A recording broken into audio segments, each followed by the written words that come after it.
quickly, Johnny Mercer, do you agree that we need to be able to deal with that kind of situation? I just want to see whether you all agree that well, of course, the only thing that should define the size and strength of the armed forces is the adversaries we're up against. I mean, that is, you can talk about 2%, you can talk about more than that. You could say, look, Estonia's Estonia, we don't have to care about it. Well, absolutely not, because yes, that is a line on the ground, but it's the whole process of Russia aggression and what they've done in the Ukraine and how that's manifested itself in these different types of warfare. So what I now want to get is how much extra we have to spend in order to deliver that. Johnny Mercer, what extra would it take? I mean, we're at 2% of GDP, 2.5%, 3%. Look, what is it we need? In my view, Evan, the chap from America had it absolutely spot on. That is a symbol.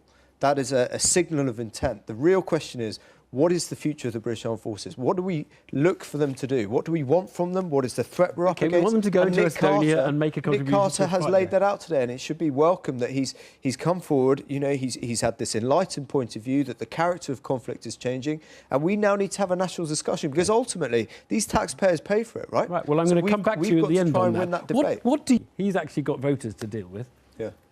Extra money for the NHS or defence? Look, these are NHS in some ways is similar because the demand and the challenge around the NHS is changing all the time, living longer and all that stuff. With defence, with defence it's the same. The threat is changing, and as politicians we have to meet that. Right. There is no use having your ideological position we have to have higher without taxes. meeting you want more the challenge that we're expected to want more money by people who vote for us. You want more money on defence. You want more money on the NHS. You're not going to have extra borrowing.